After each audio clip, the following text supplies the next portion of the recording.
After hitting 50,000 followers on TikTok, now that you guys kind of recognize my face, I wanted to share a little bit more of my backstory with you guys. So I grew up ultra religious. I had religion kind of like forced on me. And it's not that my parents were bad or anything like that. They cared about me, but they really strongly believed in religion, and it wasn't really an option to not be a part of it. As a product of this, I became extremely black and white minded, judgmental towards others if they didn't adopt my same belief system. And, a lot of this was on me, not just like my programming or whatever, but this is how I grew up, and I couldn't connect with or vibe with other people, and I didn't see the relevance of pop culture or anything that had to do with modern times. If it wasn't biblically relevant, I didn't understand the purpose of it. So inevitably, I did really bad socially, and I just couldn't connect with girls, right? I would get girlfriends growing up for like a week or so, but when they really spent enough time around me, they just bolted. So I carried these internalizations of rejection into adulthood, really.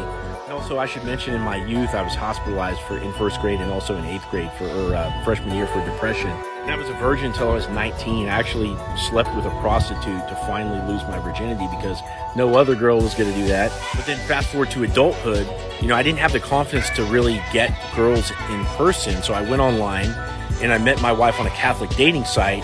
This is the total wrong person, long distance relationship, bad situation.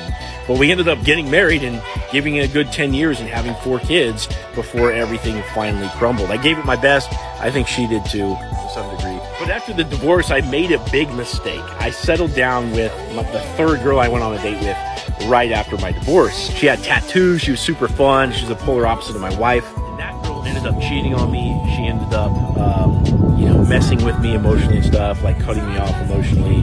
And there was some drinking issues there. There was BPD. There was a wild roller coaster ride of dating trauma for me, like finally hitting the dating scene in my adult life. And I was so messed up by it, I started studying dating advice, how to get my ex back. And I re-attracted her back just to get some kind of grip, on the situation. And that second time around didn't last either. She dumped me again after like a month or so. But what happened next was really interesting. I basically went on a bazillion dates because by that point, I'd studied all this attraction advice to try to get my ex back.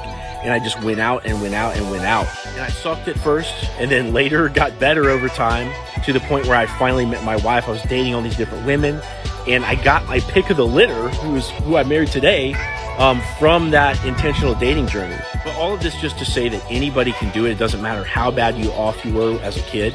Okay, you just have to study the mechanics of attraction and put consistent effort into it. And it's worthwhile to find the right person. So if you want help with this, click my profile and click the link in my profile and apply for coaching.